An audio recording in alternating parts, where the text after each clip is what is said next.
Video lecture. So हमारे पास next lecture common injuries of elbow joint पे है, ठीक है। सो जो हमारा नेक्स्ट लेक्चर है उससे अगर हम बात करें तो हमारे पास बात यह है कि इंजरीज़ के ऊपर आपको पहले भी शायद यूट्यूब पे काफ़ी लेक्चर्स अवेलेबल होंगे। सो हम इसकी बायोमैकेनिक्स के बेसिकली थ्रू जाएंगे, जो हमारे पास सिंपली बायोमैकेनिक्स की बुक के रेफरेंस के थ्रू है, ताकि हमें एक्स्ट्रा डिटेल्स में ज़्यादा ना जाएं। उनके लिए हम सेपरेट वीडियोस बना देंगे। अगर आपको उसमें से डिटेल्स में पढ़ना है तो आप उन वीडियोस को रेफर कर सकते हो, ठीक है। So first of all start करते हैं। हमने जैसे एल्बो जॉइंट की सारी बायोमैकेनिक्स पढ़ ली थी पीछे लोड्स तक, ठीक है। लोड्स भी हो गए थे हमारे पास, बेसिक इसके एनाटमी के स्ट्रक्चर्स भी हो गए थे। हम कॉमन इंजरीज पे आ गए थे। तो जो एल्बो जॉइंट है वो एक काफ़ी स्टेबल जॉइंट होता है, क्योंकि इसके इर्द गिर्द हमें पता है कि स्ट्रॉन्ग लिगामेंट्स ने इसको होल्ड किया हुआ है। डेली एक्टिविटीज़ में इसका एक्चुअली काम बहुत ज़्यादा था। देखिए अगर फॉर एग्जांपल मैं सिंपली अपनी एग्जांपल ले लूँ और जब मैं आप लोगों को लेक्चर दे रही हूँ तो मैं अपने हाथ से जिस चीज़ को ड्रॉ कर रही हूँ या जो चीज़ लिख रही हूँ, ठीक है, सिंपली मेरी बायोमैकेनिक्स में क्या सबसे ज़्यादा इंपॉर्टेंटली इस टाइम यूज़ हो रहा होगा, वो इस टाइम मेरे पास रिस्ट जॉइंट और एल्बो जॉइंट की ज़्यादातर फंक्शनिंग है, ठीक है। रिस्ट जॉइंट की कैसे फंक्शनिंग हो रही है कि हमारे पास हाथ के उसने पेन की होल्डिंग में की हुई है, ठीक है। फिंगर्स का भी यूज़ है, रिस्ट जॉइंट का भी यूज़ है, और एल्बो क्योंकि मूवमेंट में काम कर रहा है, ठीक है। So the next thing is कि हमारे पास डेली एक्टिविटीज़ और मोस्टली स्पोर्ट्स पार्टिसिपेशन वगैरह जो होती है ना, उसमें काफ़ी ज़्यादा यूज़ होती है। लाइक सिंपली अगर हम कोई भी स्पोर्ट्स की एग्जांपल ले लेते हैं, हम अगर सिर्फ क्रिकेट की एग्जांपल ले लेते हैं तो क्रिकेट में भी हम सिंपली ये कर रहे होते हैं कि हम बॉल को अगर बॉल किसी बंदे ने बॉल होल्ड की हुई है, ठीक है, फॉर एग्जांपल, और ओके ऐसे हम बनाते हैं, और किसी बंदे ने अगर बॉल होल्ड की हुई है और इस होल्ड करने में भी इसने क्या किया हुआ है कि इसने सिर्फ पकड़ के होल्ड करके क्या करनी है, थ्रो किया। अब एक बॉलर है, उसने बॉल थ्रो की है, तो हमारे पास क्या हुआ कि उसकी बायोमैकेनिक्स में काफ़ी ज़्यादा ग्लिनोह्यूमरल के साथ एक शोल्डर जॉइंट के साथ साथ एल्बो जॉइंट पे भी काम हो रहा है, ठीक है। So the next thing is कि हमारे पास स्पोर्ट्स पार्टिसिपेशन वगैरह की वजह से अब मेन जो इंजरीज आ जाती है वो क्या क्या आ जाती है, ठीक है। तो हम जो इंजरीज यहाँ पे डिस्कस कर रहे हैं उनमें लाइक मेन जो हमारे पास आ जाती है वो हमारे पास, हम यहाँ पे लिख लेते हैं, हमारे पास आ जाती हैं स्प्रेन्स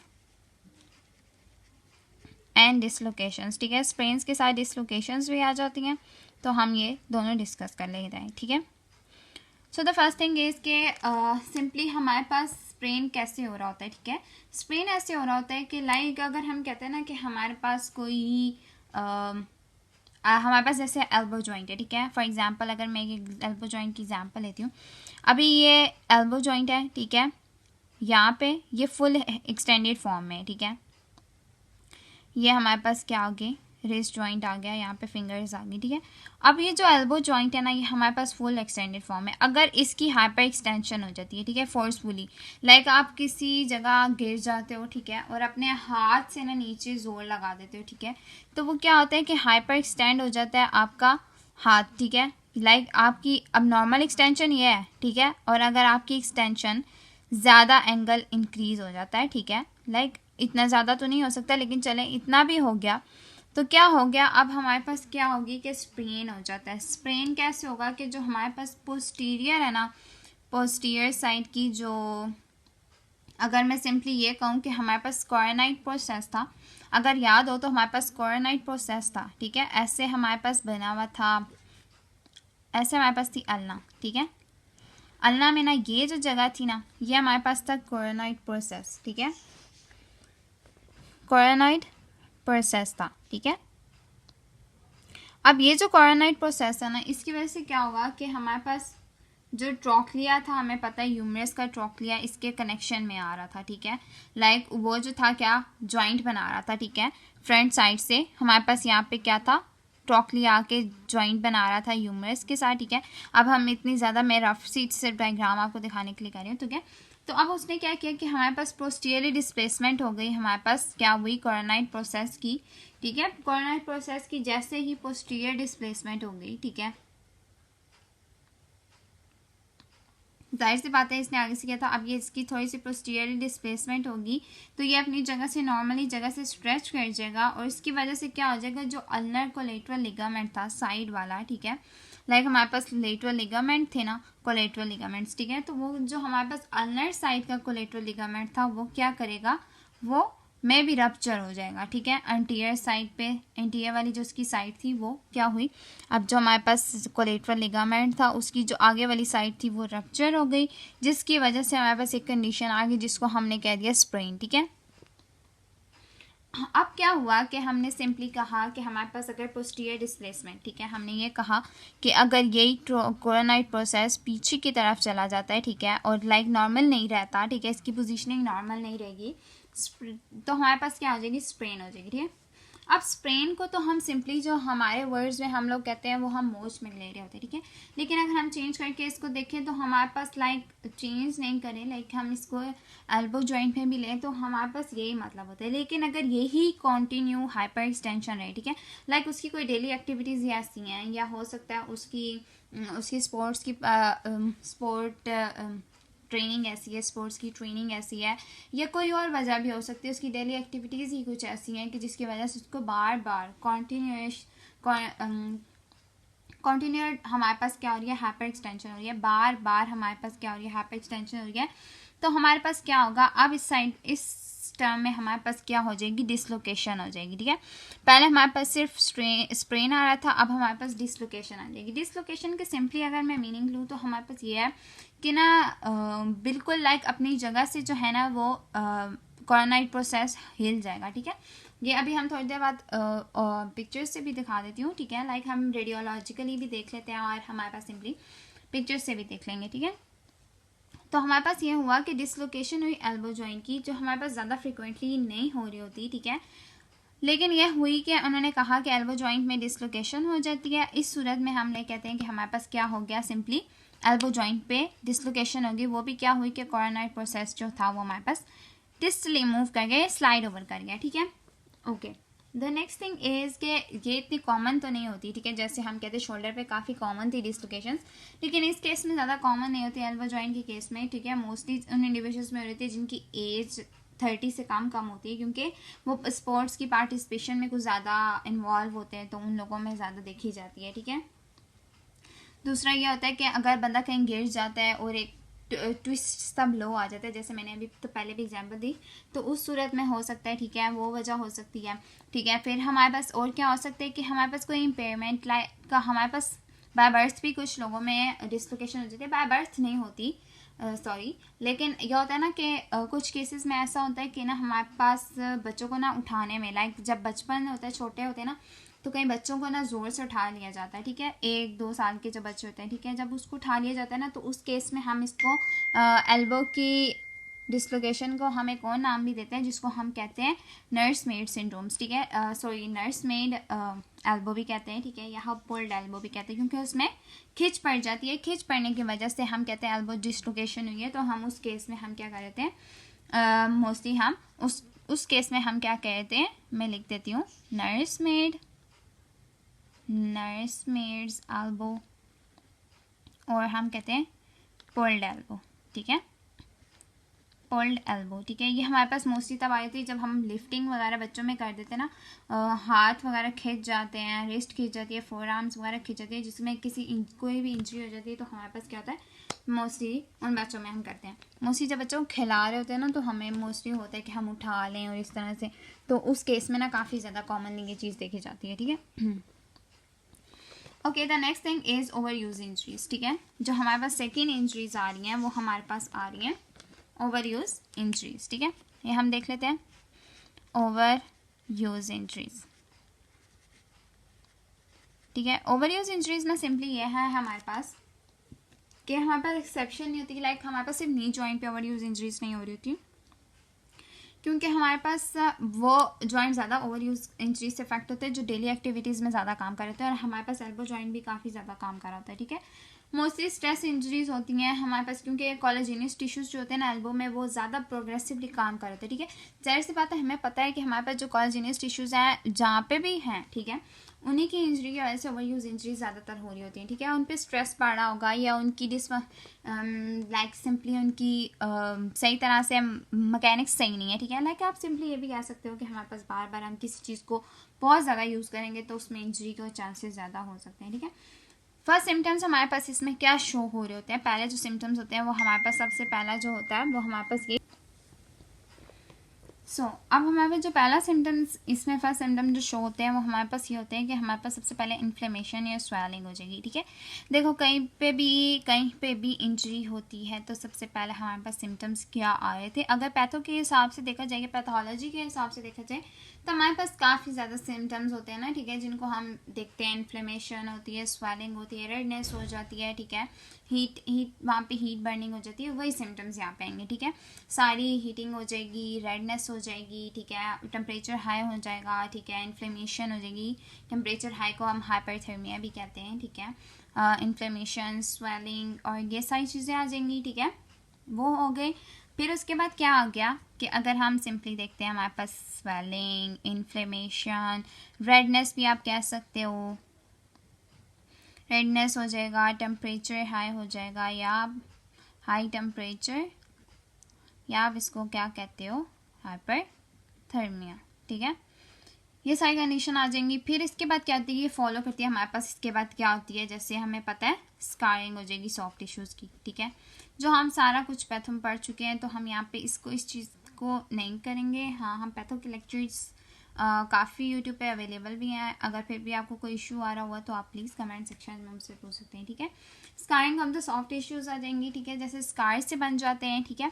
अब सबसे पहले हमारे पास इन्फ्लेमेशन वाली सारी आई, फिर स्कार्स टिश्यू बने। स्कार टिश्यू हमारे पास रिपेयरिंग के प्रोसेस में बन रहे थे, ठीक है।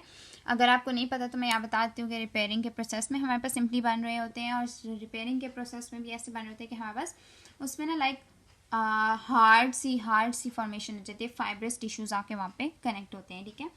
हम यहाँ पे ये कर लिया, ठीक है। अब हमारे पास क्या हुआ, जैसे जैसे कंडीशन फर्दर प्रोग्रेस करती जाएगी तो हमारे पास अब स्कारिंग के बाद क्या आ जाएगा, टिश्यूज़ में कैल्शियम डिपॉजिट होना शुरू हो जाएगा, ठीक है। कैल्शियम डिपॉजिट हो जाएगा और इसकी क्या हो जाएगी, अक्यूमुलेशन हो जाएगी। अक्यूमुलेशन के बाद हमारे पास क्या हो जाएगा, अक्यूमुलेशन का मतलब ये है कि हमारे पास वहाँ पे इकट्ठा होना जुड़ना शुरू हो जाएगा। कैल्शियम आ गया वहाँ पे, जैसे जैसे कंडीशन ने प्रोग्रेस किया वहाँ पे कैल्शियम आ गया, अक्यूमुलेट हो गया। और फिर उसके बाद क्या हो जाएगा, फिर उसके बाद एक कंडीशन आती है जिसको हम कहते हैं ऑसिफिकेशन।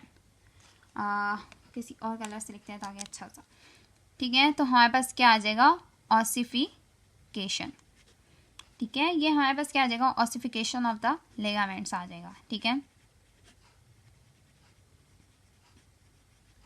फिर ऑसिफिकेशन ऑफ द लिगामेंट्स का हमारा मतलब ये होता है कि हमारे पास ना एक बोनी प्रोनाउंस, या आप ये कह सकते हो जैसे प्रोमिनेंस सी नहीं बन जाती बोनी, ठीक है, ऐसे बोन्स की, ऐसे लिगामेंट्स के अंदर से हार्ड सी एक प्रोमिनेंस बनना शुरू हो जाती है, जिसको हम क्या कहते हैं, ऑसिफिकेशन ऑफ द लिगामेंट्स कहते हैं, ठीक है। ओके, नेक्स्ट हमारे पास एक कंडीशन है जिसको हम यहाँ पे डिस्कस कर लेते हैं। वो हमारे पास ये है कि लेटरल एपिकॉन्डालाइटिस, ठीक है, लेटरल एपिकॉन्डालाइटिस, लेटरल एपिकॉन्डालाइटिस, ठीक है। लेटरल एपिकॉन्डालाइटिस हमारे पास इन्फ्लेमेशन या माइक्रो डैमेज होता है लेटरल साइड जो हमारे पास होती है ना ह्यूमरस की, उस साइड पे, ठीक है। मोस्टली ये लेटरल एपिकॉन्डाइल वाली साइड पे होता है, ठीक है। इसमें हमारे पास एक्सटेंसर कार्पाई डीएलएस की टेंडर्स भी आ जाते हैं, लाइक उसकी जो टेंडन्स होती हैं वहाँ पे वो टेंडनेस इसकी अटैचमेंट थी एक, वहाँ पे सारी मोस्टली ये होता है कि जो एक्सटेंसर टेंडन थी ना वहाँ पे जो होती है वो हमारे पास लेटरल साइड पे हो रही होती है, ठीक है। लाइक अगर मैं इसकी सिंपली ऐसे बताऊँ कि हमारे पास सीधा हम रखते हैं, ठीक है, और यहाँ पे हमारे पास ना ये हमारे पास हम कुछ इस तरह से कहते हैं बोन है, ठीक है। और अगर मैं कहती हूँ कि हमारे पास ये हमारे पास हो गई है लेटरल साइड और ये हमारे पास है मीडियल साइड, ठीक है। तो अब हमारे पास क्या होगा कि जब लेटरल साइड की इन्फ्लेमेशन होगी तो हम उसको कहेंगे लेटरल, ये हमारे पास ह्यूमरस है, ठीक है। ह्यूमरस के ना साइड पे हमने बोन्स के फीचर्स में काफ़ी बार पढ़ा भी है, लेटरल एपिकॉन्डाइल होता है, ठीक है। अब लेटरल एपिकॉन्डालाइटिस उसी के वर्ड से निकला है, उसकी जो कॉन्डालाइटिस का इन्फ्लेमेशन लाइक उस एरिया में जो इन्फ्लेमेशन होगी ना, इसलिए उसका वर्ड है लेटरल एपिकॉन्डालाइटिस निकाला गया, वर्ड का नेम, ठीक है। अगर हम देखा जाए सिंपली एपिकॉन्डाइल है तो एपिकॉन्डाइल का मतलब यही है कि जो हमारे पास प्रोमिनेंस थी ह्यूमरस की साइड पे, ठीक है, जो हम जनरल फीचर्स में बोन के पढ़ रहे थे, ठीक है, उसको हमने कह दिया कि वहाँ पे उस साइड पे इन्फ्लेमेशन हो रही है, ठीक है। आइटिस के मीनिंग सिंपली हम यही कहते हैं, आइटिस का मीनिंग ही यही होता है कि हमारे पास इन्फ्लेमेशन हो रही है, ठीक है। सो लेटरल साइड पे जब इन्फ्लेमेशन हो जाएगी हमारे पास, तो हमारे पास लेटरल एपिकॉन्डिलाइटिस आ जाएगा, ठीक है। ये कंडीशन डेवलप हो जाती है मोस्टली यहाँ पे जो टेंडन्स होते हैं उनमें डेवलप हो रही थी, ठीक है। जो हमारे पास एक्सटेंसर टेंडन था, ठीक है, यहाँ पे एक्सटेंसर टेंडन मसल का, ठीक है, याद रखिएगा एक्सटेंसर टेंडन, तो यहाँ पे सारे एक्सटेंसर मसल्स थे नीचे की तरफ, ठीक है, उनका टेंडन आके यहाँ पे ज्वाइन कर रहा था, तो ये हमारे पास, इसलिए हम कहते हैं इसको कि हमारे पास लेटरल एपिकॉन्डिलाइटिस है, ठीक है। इसमें काफ़ी फैक्टर्स इसकी डेवलपमेंट में कंट्रीब्यूट करते हैं, ठीक है। ये भी हो सकता है कि एक्सटेंसर्स का ओवर यूज़ ज़्यादा कर लिया हो, ठीक है, और काफ़ी और भी चीज़ें हो सकती हैं, ठीक है, लेकिन मोस्टली यही होता है कि हमारे पास इन्फ्लेमेशन हो जाती है, ठीक है। हाईली इंसिडेंस अगर लेटरल एपिकॉन्डिलाइटिस को हो जाए ना, और ये ज़्यादा इंसिडेंस होता भी उन लोगों में, किस में, टेनिस प्लेयर्स में, ठीक है। जो हमारे पास टेनिस प्लेयर्स होते हैं ना, उनमें काफ़ी ज़्यादा इंसिडेंस होता है, लाइक हमारे पास उनमें काफ़ी ज़्यादा होता है, इसलिए हम इसको टेनिस एल्बो भी कहते हैं, ठीक है। इसको हम एक और नाम देते हैं जो हमारे पास है टेनिस एल्बो। और काफ़ी क्वेश्चंस और बायोमैकेनिक्स के, आप ये कह लो कि हमारे पास बायोमैकेनिक्स क्या, आप पूरी फिजिकल थेरेपी की भी अगर सिंपली ले लेते हो ना, तो हमारे पास काफ़ी क्वेश्चंस एनाटमी में भी सिंपली आते हैं कि टेनिस एल्बो क्या होती है और गोल्फर एल्बोज क्या होती हैं, तो ये हमारे पास काफ़ी क्वेश्चंस आते हैं, ठीक है। सो टेनिस एल्बो मोस्टली जो होती है ना, वो हम 30 to 40% जो केसेस होते हैं ना टेनिस के प्लेयर्स होते हैं उनमें देखा जा रहा होता है, ठीक है। मोस्टली होता है लेटरल एपिकॉन्डिलाइटिस होता है। प्लेयर्स में एज जो होती है वो हमारे पास अप्रॉक्सीमेटली जो हमारे पास होती है ना, ठीक है, ये हमारे पास एज जो होगी वो हमारे पास आ रही होती है तकरीबन 35 to 50 आ रही होती है, ठीक है। तो हमारे पास 35 से 50 जो होती है वो हमारे पास सिंपली 35 से 50 हमारे पास जो होती है वो एज आ रही होती है, सही है। Okay, the amount of force हमारे पास क्या हो सकती है कि जो हम अमाउंट ऑफ फोर्स किसी लेटरल एस्पेक्ट ऑफ एल्बो पे लगा रहे हैं, ठीक है। जैसे हमें पता है कि अब टेनिस जब बंदा खेलता है ना, तो वो हमारे पास लेटरल साइड को ज़्यादा यूज़ करता है हिट करने के लिए, ठीक है, क्योंकि इसने शॉट्स को हिट करना होता है रैकेट के थ्रू, तो जैसे वो हिट करने के लिए ज़्यादा यूज़ करता है, तो उस एक्टिविटीज़ में मोस्टली स्विमिंग में भी ये काम कर सकते हो आप, स्विमिंग में भी होती है और सारी चीज़ें, ठीक है। नेक्स्ट थिंग इज़ दूसरी हमारे पास जो कंडीशन आती है वो हमारे पास आती है, हम उसको भी लिख लेते हैं, वो हमारे पास आती है मीडियल एपिकॉन्डिलाइटिस, ठीक है, मीडियल एपिकॉन्डिलाइटिस। वही जैसे हमने लेटरल की बात की, मीडियल साइड पे आ जाते हैं, ठीक है। मीडियल साइड पे हमारे पास क्या हो जाते हैं, मोस्टली हमारे पास ये मीडियल साइड है, ठीक है। मोस्टली मीडियल साइड पे हमारे पास जो एस्पेक्ट आ रहा होता है वो हमारे पास, हम लोग इस सेंस में कहते हैं कि हमारे पास हमने तो यही किया है कि हमारा जो फ्लेक्सर टेंडन होता है या जो प्रोनेटर्स का टेंडन था वो यहाँ पे कनेक्ट हुआ होता है और वही जाके डैमेज हो रहा था, ठीक है। सो अगर मैं कहूँ कि हमारे पास जो मीडियल है उसको हम एक और नाम भी देते हैं जिसको हम कहते हैं लेटरल लेगर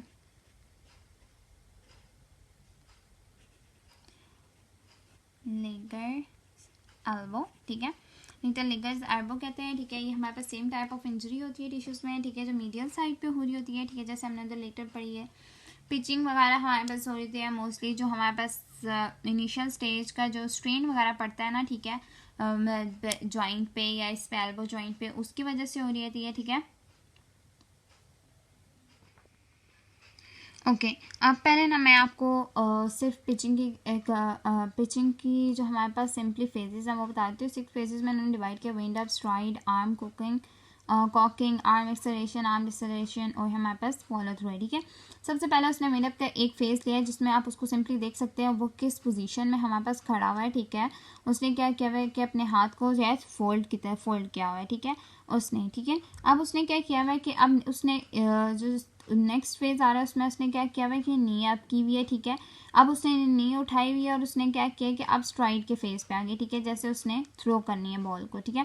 अब उसने थ्रो करने हैं तो हमारे पास फुट कांटेक्ट में आ गया ज़मीन पे वापस, ठीक है। पहले यहाँ पे नी अप हुई थी, यहाँ पे कांटेक्ट पे वापस आ गया और ये हमारे पास स्ट्राइड और आर्म कुकिंग के फेज में लाइक वो थ्रो कर रहा है, ठीक है। फिर नेक्स्ट फेज में हमारे पास क्या हो रही है, मैक्सिमम ई आ रहा है, ठीक है। हमारे पास सिंपली आर्म की जो एक्सेलरेशन है वो ज़्यादा है, ठीक है। उसने क्या किया, थ्रो किया है, ठीक है।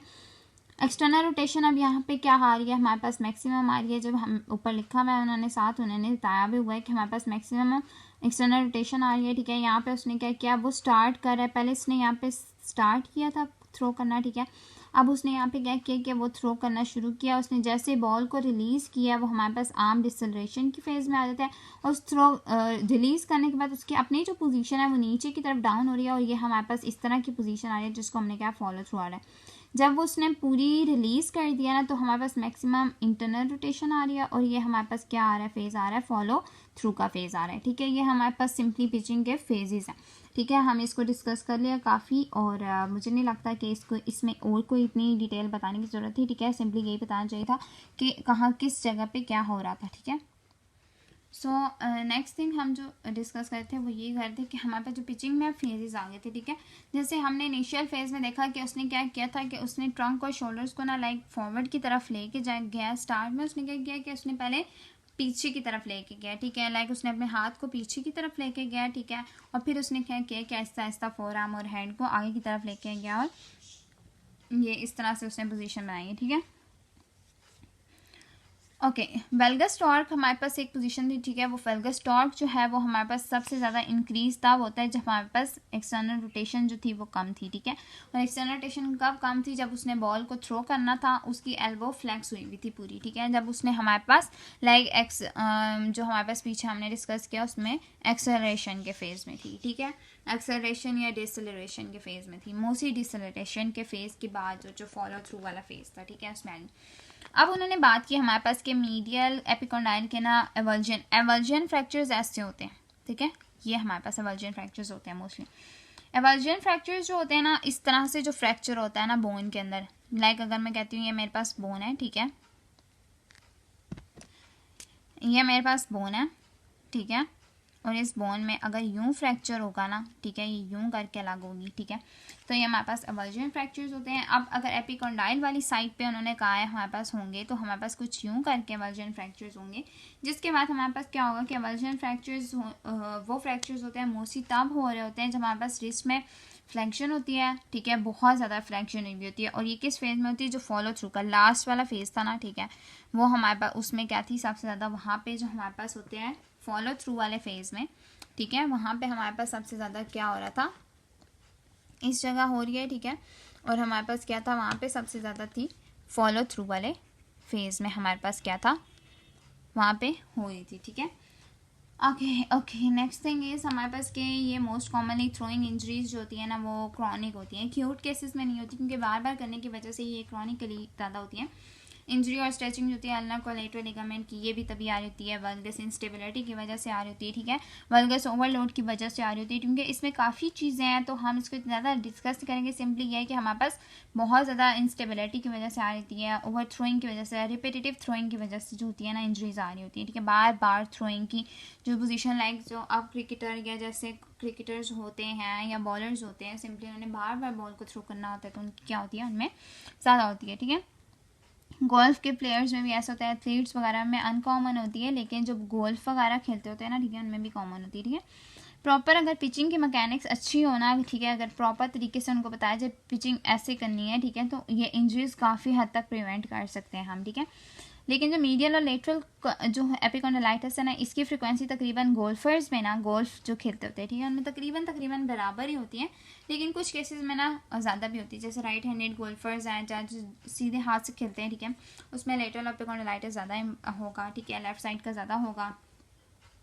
और मीडियल एपिकोंडाइलिटिस जो है वो राइट साइड पे ज़्यादा उनमें पाया जाता है, ठीक है। लेटरल एपिकोंडाइलिटिस इसलिए होता है क्योंकि मोस्टली ग्रिपिंग जो होती है ना हमारे पास वो प्रोनेशन में उसमें क्या होता है, ग्रिपिंग जो होती है ना क्लबिंग हो जाती है, जैसे हम एग्जेसिव प्रोनेशन ही कहते हैं जिसको, वो उस तरह का राइट हैंड हो जाएगा, ठीक है। और जो हमारे पास मीडियल एपिकोंडाइलिटिस है उसमें हमारे पास यही हो जाएगा कि बार बार स्ट्राइकिंग की वजह से, ग्राउंड या क्लब की वजह से हो रही होगी, ठीक है, क्योंकि हमारे पास ग्रिपिंग, क्योंकि हम बार बार उसको पकड़ रहे होते हैं ना जिससे हम खेल रहे थे क्लब से, ठीक है, तो हम उसको बार बार ग्रिप को अच्छी तरीके से, उसमें क्या होती है एग्जेसिव प्रोनेशन की ज़रूरत पड़ी थी, तो इसलिए लेटरल एपिकोंडाइलिटिस उसमें ज़्यादा हो रहा होता है। और जो हम बार बार हिट करते हैं तो मीडियल एपिकॉन्डाइलिटिस ज़्यादा हो रहा होता है। जब क्योंकि बार बार स्ट्राइक करें ना, ग्राउंड के ऊपर स्ट्राइक करें, तो उसमें क्या हो रहा होता है, उस केस में हमारे पास क्या हो रहा है, लेटरल एपिकॉन्डाइलिटिस ज़्यादा होता है। ठीक है, तो ये हमारे पास होगी सारी इंजरीज डिस्कस। ठीक है, इसमें इन्होंने इतनी ही डिटेल बताई थी। अब नेक्स्ट वीडियो में हम स्ट्रक्चर ऑफ रेस्ट पे डिस्कशन करेंगे। ठीक है, थैंक्स फॉर वॉचिंग। और अगर कोई भी इशू या कोई भी प्रॉब्लम हो तो आप प्लीज़ डिस्कस कर सकते हैं, मुझे कमेंट सेक्शन में बता सकते हैं कि कोई और डिस्कशन रहेगी या कोई बीच में ऐसी टर्मिनोलॉजीज थी जो रह गई हैं, तो हम किसी नेक्स्ट लेक्चर में उसको भी कवर अप कर लेंगे। ठीक है, या हम चैप्टर के ओवरव्यू में भी कवर अप कर लेंगे।